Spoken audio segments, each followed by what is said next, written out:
Hello all. My name is Hans-Peter Siefen. I'm a co-founder of Nordic Business Forum and the Business Forum group.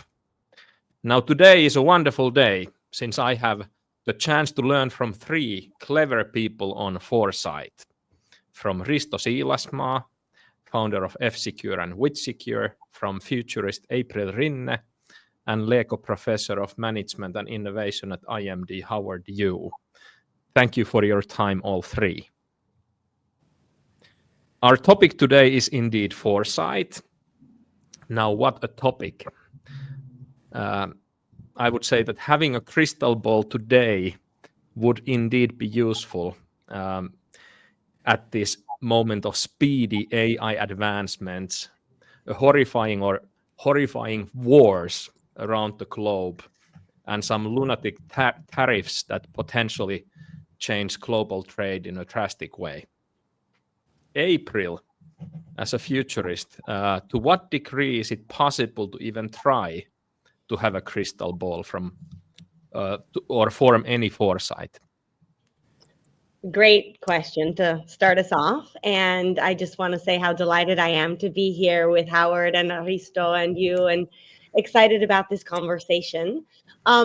I think it's extremely difficult to have any sense of a crystal ball in any way that's going to, quote unquote, predict what's going to happen. I think that's frankly always been the case.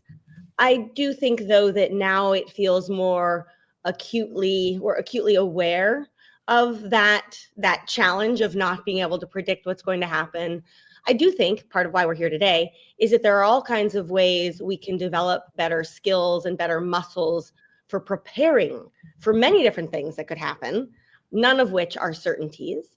But I do think that the more someone professes to have a crystal ball or to know what they're going to do, the more wary we actually need to be of such proclamations. But I think, and we'll talk about this a bit later, I gather, that this opens up a new universe for how we think about not just foresight, but like how we show up as humans for a world full of change and uncertainty and unknowns and what I call a world in flux. So I'll throw the initial ideas down there. I know this is a collective mind meld, and I'm very excited to hear from Howard and Risto as well. Yeah, Risto, thanks for joining us as well. What do you think? You have spoken well about foresight and strategy, how to develop strategic foresight for the benefit of making good decisions in business. Is it possible in this time to have any good foresight on anything? Well, first of all, thanks for the invite. This is a topic very close to my heart, and to be able to join two such esteemed colleagues is indeed a pleasure. I would use as a yardstick the question of how surprised are we with what happens. If we are not surprised, then I would claim that we had some sort of foresight, especially if we did something to prepare or mitigate for the eventual outcome. Oftentimes people are theoretically correct. They guess what will happen, but they do nothing. So in the end, what matters is if we are not surprised and we were prepared. We don't have to know exactly what will happen, but we have to at least have one scenario that is close enough, and we do something about it. And I think that's quite feasible. Howard, you have been working on this genius future readiness indicator at IMD. What would you say that are the most common barriers preventing companies from becoming truly future ready? It's sort of what Risto have already touched on, is what I call closing the knowing and doing gap. Mm-hmm. It's interesting that oftentimes when the so-called surprise actually happened, people talk about that for a long, long time. And in my research, when we're looking at organizations that can deliver today while they are winning tomorrow, is perform and transform at the same time, you always see, yes, to predict exactly is impossible. but to prepare is everything under your hand of control. And this is where, when we see and compare across organizations that have stamina, they're always future ready, whatever come into their way, they can turn it into an opportunities. Those are the ones who have already scaled up new capability slightly ahead of others. So this is where we start to see hope, because it is possible as an organization to prepare better.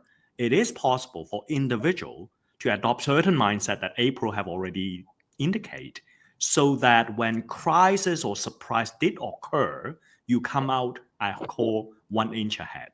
So it is possible. Mm. Can I April, what? build on that? Yeah, Yeah, I'm definitely. actually already like, yes. And I do think both Howard and Risto have, I love this kind of foundation we're building together, and 1 + 1 + 1 equals something greater than the sum of the parts. The key that I really want to just introduce into this conversation, that's already been alluded to a little bit, is that I do think in terms of being able to be prepared, there is definitely in an organizational setting, there is definitely that component of, do we have the processes? Do we have the systems? Do we have the operations? Do we have the internal capacity organizationally to perform and transform?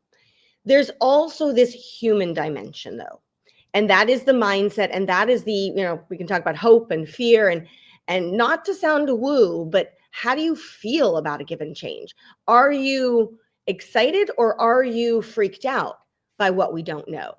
And what's interesting is, if you look historically, at least in more modern times, we have focused a lot on the management end of things, on the operational side of things, on the systems and frameworks and procedures, and that's important. But I think that more and more, as we look at today's world and we look at the future and we look at the fact that it's not just one source of change and uncertainty, it's myriad sources. It's kind of like, what's not unknown, right? You can think individually, you can think organizationally, societally, some people might say existentially today, right? And that capacity to show up for the unknown and that human dimension, I think that's where obviously mindset is, but that gets really interesting, and that has generally received less attention in recent decades. And I think we're at an inflection point where, moving forward, that has to be a bigger part of the conversation, and it opens up a new universe of opportunity for how individuals and organizations and teams, again, improve what I call their relationship to the unknown. And that makes me really excited. Can I build on that? Sure. Because we have been mentioning the word unknown several times. And I think there are 2 types of unknowns. There are knowable unknowns. Because most of the time when we are surprised and we say that we're surprised because something was unknown, actually it was knowable. We just didn't bother thinking about it or observing all the facts and trends and research available on the topic. So we were surprised and things were unknown because we were lazy. But there are some things that are unknowable. They are not knowable unknowns. They are unknowable unknowns. And just as an example, something that was quite meaningful for us Finns was the smartphone battle between Nokia and Apple and Google. In 2008, when consumers were asked what kind of a type of smartphone would you like to use, 5% of consumers said that they would like to use a touch phone.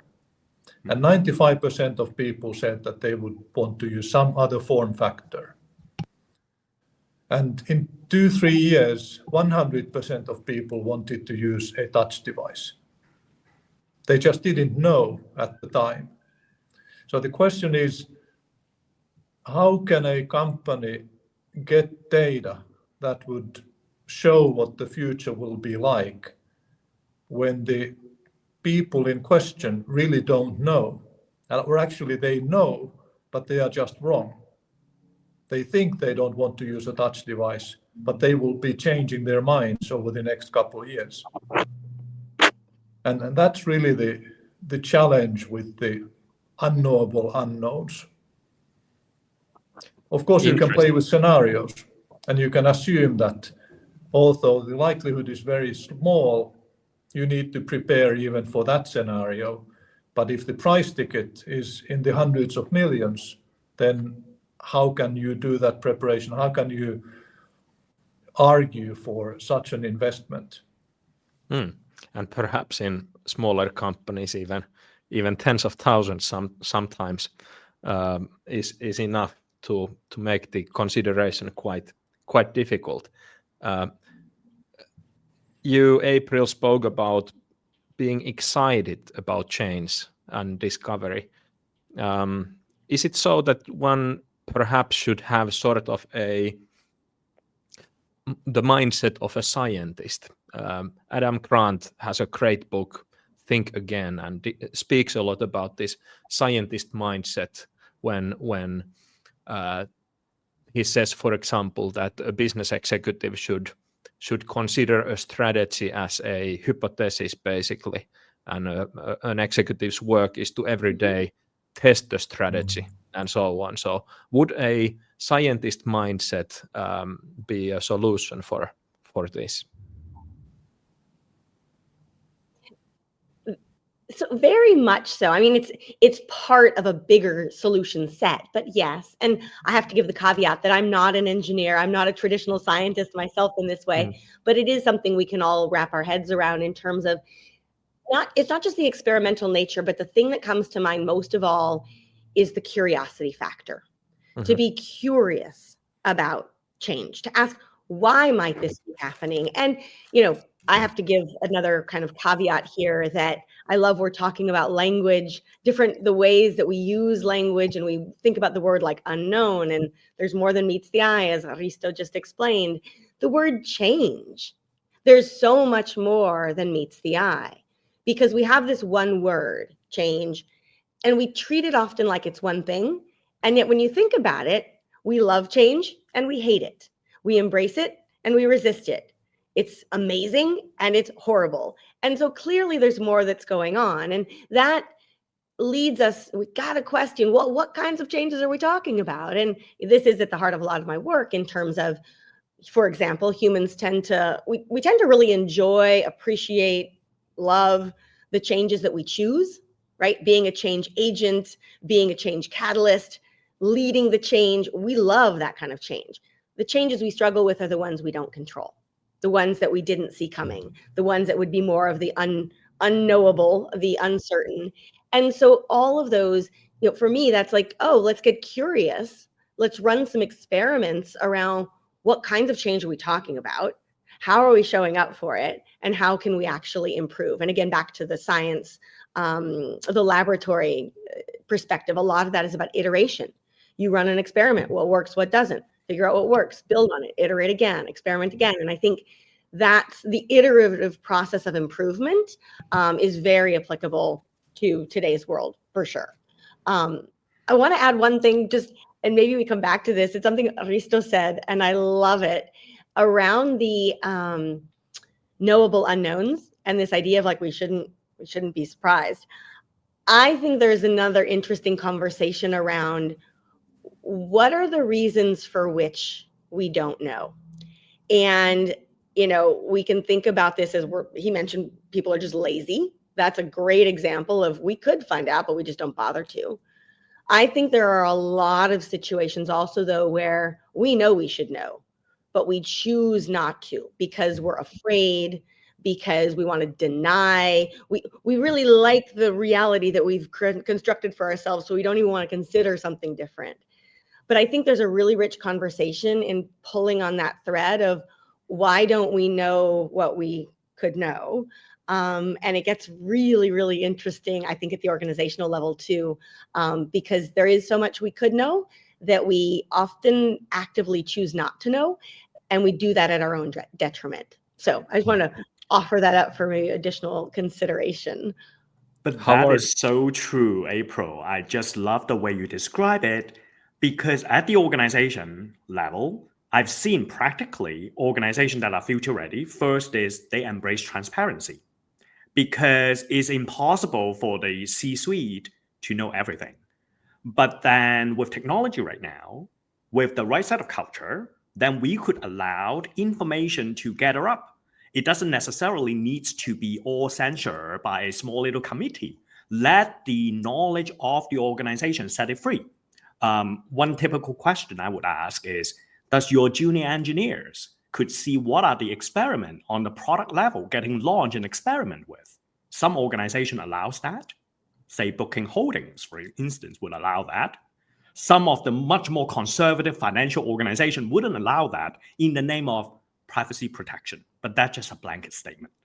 So transparency definitely is part of the organizational culture that allows, unwelcoming signal to coming in, and whether we as manager and colleagues are able to embrace some kind of cognitive conflict. Are we able to debate to let the truth come out? So in the end, it is very human, April, just like what you described. Howard, you are describing a future-ready culture, so to say, I believe. It is really much around the culture and the inner working, you're right. Yeah. What practical steps could a business leader take to build a more future-ready and adaptive culture? So, as I suggest earlier, information has to be having a one single version of truth. So one question that we could all ask ourselves very practically, are we still running a company with 15 different database, Excel spreadsheet flying around, PDF folder hiding here and there? Or we have one single version of truth, we have clear definition of different way of talking about revenue, but we mean the same thing. Are we able to embrace data and let evidence to speak the truth rather than having an opinion base? The second one, Risto, would be able to elaborate a little bit more because I'm a big fan of his book earlier, talking about Nokia, is about the clock speed of the organization. Once you have the signal, how quickly an organization can take action upon, or this is an organization being bounded up by bureaucracy, so that those who have the knowledge couldn't act upon, couldn't experiment with. And so there is also a little bit around how do we delegate, design organization decision-making processes that allows these signal to be moved up and translate into actions. What would you say, Risto? Well, a culture always, or creating a culture or steering a culture always starts with defining what it should be like and then talking about that. It's surprising how many leaders talk about what's wrong with their culture, but they haven't really talked a lot about what they want the culture to be like. And once you describe what kind of a culture you want to build, of course, you start to recruit people who fit in that culture. You start using objectives, key results, KPIs that speak the same language that you have used to describe the target culture. I like to say that a good guideline for transparency is to think that bad news is good news is no news, and no news is bad news. So you can even come up with these short one-liners that describe a key part of the culture, and these make it easy for people to sort of remember and talk about. If you have a 100-page document, that doesn't work. But still you need to communicate what is essential in the culture. And if we think about foresight, I think we can break it into three components. It's observing, it's thinking, and it's taking action. And all those are very complex parts of the process. They are all muscles that you need to build by exercising as an organization and as an individual. And they are all muscles where you can improve tremendously if you set your mind on it. And it is quite easy to start practicing foresight by being better at observing key data, thinking about it in an analytic fashion using all the best tools and frameworks, and then deliberately taking action, not next year, not next quarter, but actually right now. Yeah, how should companies then really take action? How should they utilize foresight for their benefit? Well, I believe that we should have it as part of our culture, as mentioned, that yes, we do observe. When we meet, we talk about data. There's this one set of truth for the company. We have invested in it, and we talk about the data that we have. And if we need some new data, then we talk about how do we acquire, how do we create that data. And then we really think about it. We have a culture of like a scientific culture in that sense, using the phrase we discussed earlier, that we believe in facts, but we want to understand what's behind them. And then we have a habit of taking action. The thing that people fear is to be at the mercy of events, where they have no control. But as soon as you start taking action, you have at least a tiny little bit of control of your own destiny. And that creates faith for the success of the company or organization. That creates faith for the future of the participants on that journey. And when you have faith, when you're motivated, actually the outcome typically ends up being much better. Is there any practical example that you could share, Risto, a change that is happening or about to happen with some kind of likelihood, which then would lead for business X Sure. into a new opportunity that they should really see and act on? Well, a very easy one, a really low-hanging fruit is AI. So what can we observe? If we look at statistics, trends, we can see that the core models are becoming better at many areas of human behavior. And in many of those, they have already surpassed a human expert. And in the ones that they haven't surpassed the human expert yet, they are getting close. So we create a timeline of capabilities for AI models, and we can see that all the lines point northeast. Then we look at how expensive is it. And we say that the cost per million tokens, for example, it's dropping tremendously fast. In some cases, 900x in 12 months. And then we look at investments. Last year, VC investments in AI were over 100 billion.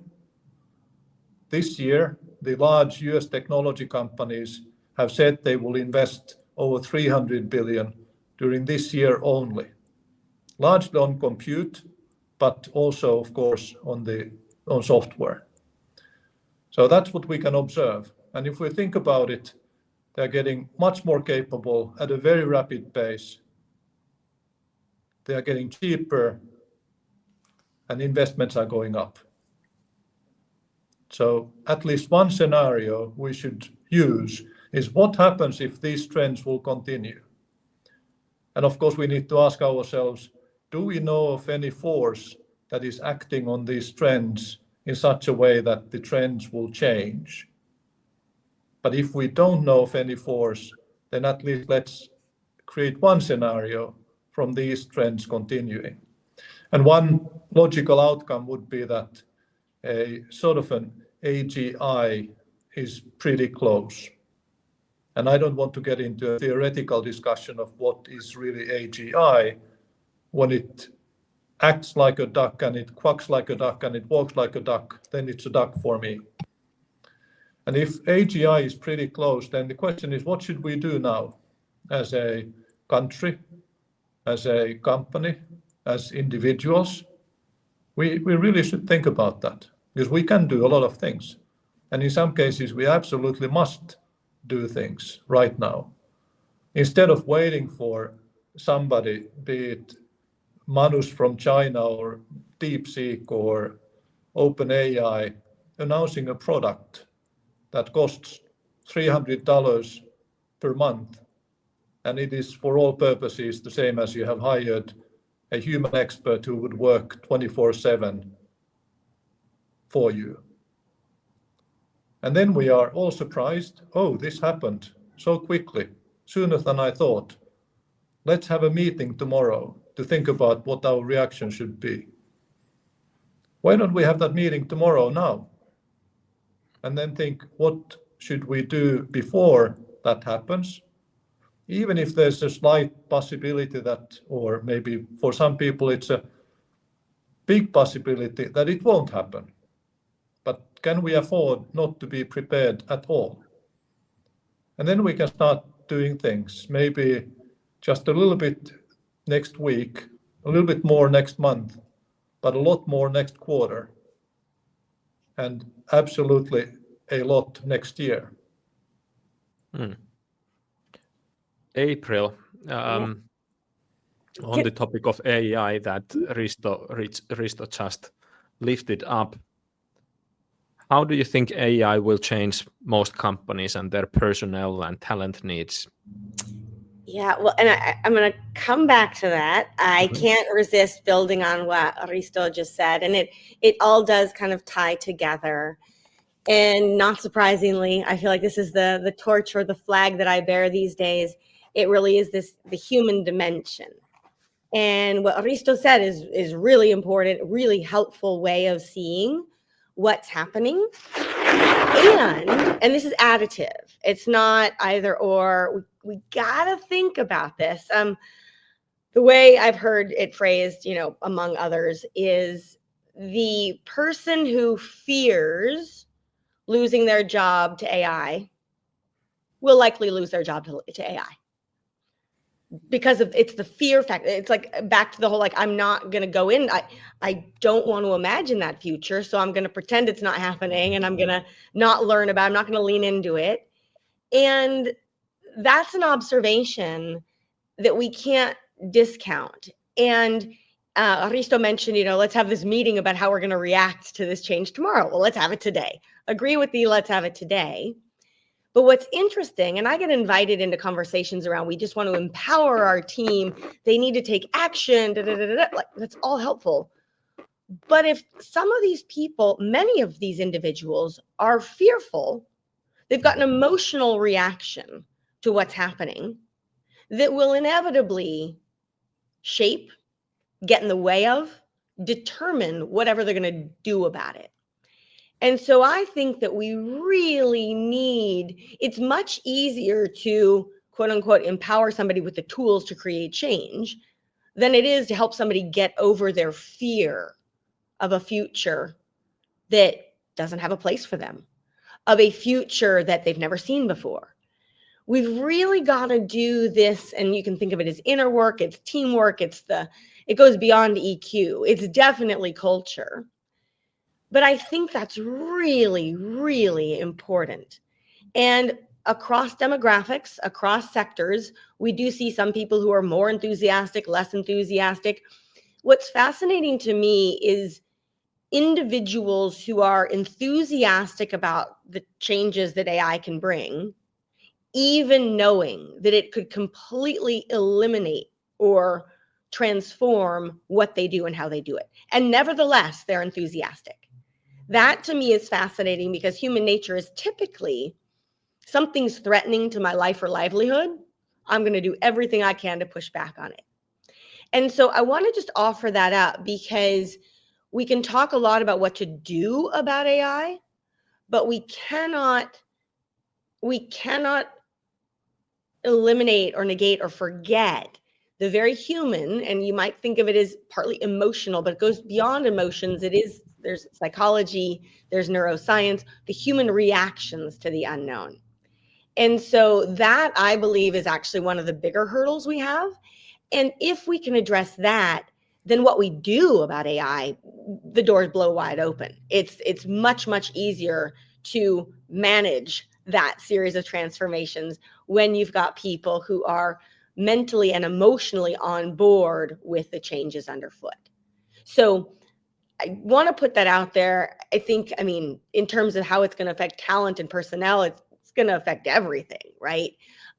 It will affect how we hire, how we think about attracting talent, what kind of talent, under what conditions. It's going to affect how we work together as teams. It's going to affect how individuals, I mean, I think I'd love to hear from Howard and Risto as well, the whole, is it automate versus augment? There will be a bit of both. But how organizations go about identifying and filtering and prioritizing and developing strategies around each of these different metrics. I love that we're still in the early stages. I don't think that there's one way to do it or not to do it. I think we're in this era of, back to experimenting, and we're going to see a lot of different approaches work. And so that makes me excited because it's not a one-size-fits-all approach, but we've got to be open to learning from each other and developing some of those best practices and some of that scaffolding, if you will, together for this new era. So all of this requires good leadership and many qualities that help avoid fear and help take in changes as a positive thing and so forth and so forth. Howard, you have probably technology and AI as a big factor within the future readiness indicator as well when studying the future readiness of different organizations within various different industries. What do you make of what Risto and April spoke about in terms of AI? Yeah, because exactly AI is such a general technology these days, we really see it unfold. Obviously, it shouldn't be a surprise from global auto industry to legal, law firm, banking, pharmaceutical, everywhere is cutting across. But what we also observed is the deployment of AI still remain a lot of domain knowledge. So if you're pharmaceutical companies, you know how to navigate FDA regulation and how you deploy AI in protein fold is very different than autonomous driving or software-driven car per se, versus banking. You need to ensure no money laundering, irregularity, the global Basel regulation. So all I'm saying is domain knowledge matters. So in the transition, because AGI may come one day, but in between the transition are those future-ready companies, like April said, are we able to experiment at scale? Like Risto mentioned, do we have the transparency to see what works and what doesn't and iterate from there? And so from my future readiness indicator, what we saw is organization gaining traction can actually put down a structured approach so that people are not afraid. Why people are afraid? I think because they're just hearing the doom story without the ability to act. Like, quite honestly, every company that I talk to right now in 2025, a lot of the time, the employees know there are better LLM out there. They're curious to explore. But then the company have this policy, you could only use Microsoft Copilot, which the performance we know is subpar than Claude, than many other LLM out there. Now, the inability to act to employees is detrimental because you basically have this sense of learned helplessness. I know it's coming. I want to learn, but I couldn't change the trajectory of my role. Compare and contrast smarter company that I've seen, they have created all these safe sandboxes to allow the organization employees to experiment with whatever tool that are available. Obviously, it requires certain level of IT investment. But look, if the scenario we play out, AGI is coming. If the scenario we believe AI is coming, spending some IT backbone, make sure the kitchen is clean so that people can experiment is non-negotiable. So I think it is actually something within our grasp. It's nothing mysterious to help people to overcome fear. Learning by doing is the fastest way to overcome inertia. One challenge for companies to figure out is how high should we set the bar? So how good should we be in applying AI? How good do we need to be to remain competitive, or sufficiently competitive? And one way to think about this that I have suggested to many CEOs is to think about somebody setting up a new company, funding it really well, let's say the starting capital of 100 million. And the purpose of the company is to maximize the use of AI to disrupt the business that you are in.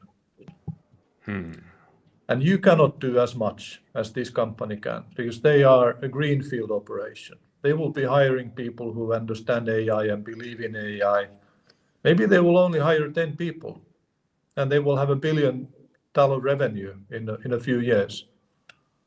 But they create everything based on the maximal usage and leverage that they can get from the technology. But the question you need to answer is how close should you get to the capabilities of this greenfield operation? And it was funny, I was talking at a dinner in London about this way of measuring how high you need to get. And a guy from the table raised his hand and said that I'm the CTO of an international law firm, and I just heard about a startup that raised 300 million. And their plan is to use AI to the maximum to disrupt the law firm business. And he really was on the spot to think about how can he transform. And the sad answer is that they can't. Because they have 15,000 lawyers. They don't want to change. They don't want to change that much. So this is just my opinion, not his opinion. But no matter what they do, they cannot change enough. And there will be a disruption. I'll chime in here as I am an erstwhile lawyer myself. So a different chapter of my book of life. And I think what Risto is saying, and I get that this is a bit unique to law firms and legal services. And there's a big chunk of what Risto is saying, like it's coming and law firms are not necessarily, I think there are certain sectors, law, insurance, those that are involved in risk management, that by the very nature of what they do, they are designed to be less risk tolerant. And that makes it hard to have these really big disruptions, right? At the same time, I think I tend to believe that while it's easy to assume that the future is technology and AI, and there's nothing, nothing we can do with regards to these brand new business models that are all AI, I actually believe that the more bombarded we are by technology, including AI, the more impersonal transactions we have, the more bots we interact with, all of that, the more valuable humans and humanity become. And so I think the law firms that will really thrive are the ones that can equip, that can hire the talent that's open to these changes and has facility with these new technologies, but that knows how to leverage the human component to the hilt. Because when you've got, I haven't practiced law in a long time, but I practiced for long enough to know that at the end of the day, if you are drafting a contract, getting a deal done, litigating in court, whatever the case may be, you want humans. You know that this is fundamentally about human relationships. That doesn't mean humans are perfect. We need, we can draft better contracts and AI can help us do that. But at the end of the day, the law exists to regulate and mitigate, etc., human relationships in the business world, in our personal lives, etc. And so I think that it's not all or nothing here. And on the whole, most law firms are not at that place where they're ready to embrace these new technologies, but there are some, and I do think this is a case in which the early movers, the early adopters, not naively, but when they do it responsibly, they will have an advantage that is disproportionate to their current size or impact. Let's dive into some practical advice for our viewers and myself, perhaps, definitely as well, on to end with. Howard, if you would advise one daily habit for a business leader to adopt in order to improve his or her or their foresight and tolerance for uncertainty, what would it be? Learn as a team, because it's so scary to learn as an individual. And the best executive I come across, they would mandate a team effort to learn from outside. So it could be AI, we touch us a lot, but it could be even new customer need. But just to get your people to block off time, to get outside our own comfort zone to a different setting, just to immerse ourselves to learn, hey, how does a complete different business logic looks like? Or let's go visit a startup could potentially completely destroy our business, and just learn and observe and how they work. But make sure it's as a team, because in that group setting, then we could debrief, we could bring in diversity of thoughts, people who are more conservative getting challenged by people who are more optimistic, and people who are more optimistic getting challenged by the realist at the same time. And all of that, make sure it's a daily habit, because we all need to evolve rapidly, but then connection with your peer group is utterly crucial to make it persistent as well as less scary and enjoyable at the same time. How about you? Let's make it Risto, a daily habit that you would recommend.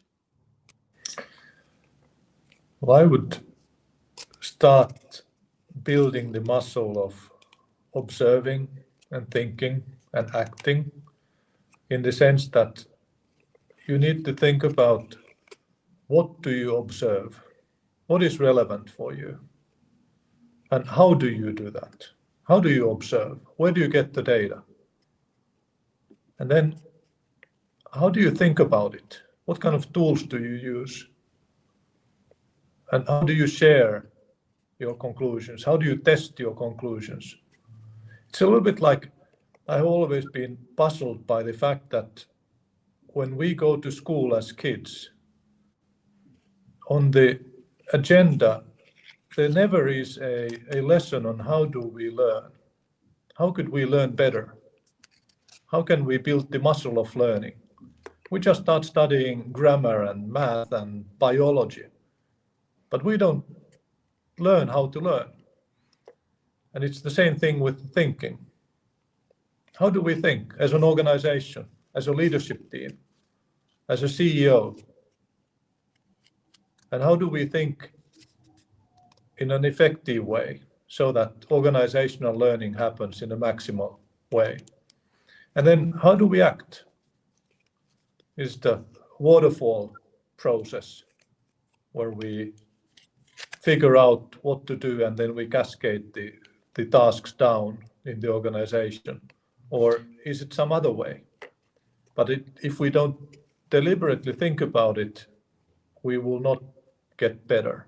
So this sort of a meta level of understanding how we observe and think and change or transform the two first phases to action. Everyone are busy in their organizations, or most are usually. Marketing is busy with their tasks, sales is busy with theirs, and management is busy with management and so on. Whose job in an organization, I know probably everyone's, but whose job is especially, would you say, Risto, this observing and thinking especially is for? Who should have it as their responsibility to have a daily habit of observing and thinking? Well, of course, the CEO needs to do that, absolutely. But I believe in sort of entrepreneurial leadership, which means that maximum number of people in the organization feel that they are accountable, they are responsible. And it's like I often talked about rental cars. When you ask a large audience, how many of you have rented a car? Everyone raises their hand. How many of you have washed it? And nobody raises their hand. How many of you have washed your own car? Everybody raises their hand. So how do we learn to think about our workplace, the company we work for, as our own car, so that we feel a sense of ownership like an entrepreneur would for the company? And then we start thinking about observing and thinking and acting, all of us. But of course, the CEO is definitely accountable. And the board needs to make sure that the right things happen. And I'm not very hopeful that lots of companies will start sort of building the muscle of observing, thinking and acting, because it's the same thing as the schools. The teachers have had hundreds of years to create a way for the kids to learn, but it really hasn't happened. But I remain hopeful. That's a good way to be. April, what's your daily habit that you would recommend? Yeah, well, this is great. And I feel like I'm going to be a little provocative here. My recommendation is remarkably simple, but it ties together a bit of what both Howard and Risto have already mentioned. The number one practice we need, and actually, Hans-Peter, you referenced everyone's busy doing this and doing this and doing this. We need to slow down. And what I mean, it can look different for each person. But if we are approaching a world in which supposedly, and we can debate this, we don't need to do it now, but that the world is going to be faster pace. And we all feel it, right? Faster. The way to succeed, the way to thrive is not to just run faster and try to keep up. That's a recipe for not just burnout. That's a recipe for unsustainability and making mistakes and not seeing what matters, etc. And so to deal with this faster pace, this busyness, this, oh my goodness, more change, more disruption, more everything every day all at once, we have to learn how to slow down. And we need to integrate practices into our daily lives that allow us to slow down. And I'm not going to recommend just one, because I have seen in my work over decades, lots of different things can work for lots of different people. But one of the key elements, I think, today is that we all spend time deliberately, intentionally, every single day away from our devices. For some people, that means just taking a few minutes to do some breath work. For some people, that means taking a walk in nature. For some people, that means starting a not to-do list. If you have a to-do list, do a not to-do list. Like, there are many different ways, but we need to slow down. Because when we slow down, and what I love about what Risto was saying, is that when we learn to slow down, that, like, being able to think and observe and take action is much, much harder to happen when you are running 24/7, 100 kilometers an hour all the time. You can't do that. So for me, it's the slowing down so that we can see what really matters. We can replenish and get clarity. And that's also when the new ideas can tend to come. And that's when the, like, checking in with yourself and, again, moderating the hope and the fear and all the rest. So that's going to be my recommendation for today. Nothing too fancy, but something that I think is a useful reminder for everyone, especially as it feels like the pace of change and the degree and the magnitude of change is just kind of, going through the roof. So thanks for asking. Let's wrap up with the last question for all you three, one at a time. Very short answers, or in a compact way in any case. Nordic Business Forum's theme this year is moving forward. In your experience, what distinguishes leaders who successfully drive progress from those who struggle to adapt? And let's start from April. So my recommendation, I'll try to keep this brief. It is leaders who are not afraid of not knowing, not having all of the answers, and are humble enough to recognize that the only way we get through this is together, and we need to build our collective wisdom and collective intelligence and collective leadership muscle. How about you, Howard? I think leaders who succeed are what I call focused, curious, calm, creative. They would be willing to explore new solution, explore new world, but at the same time remain calm and stay focused on what truly matters. And Risto? Well, in addition to what April and Howard already said, I would add courage.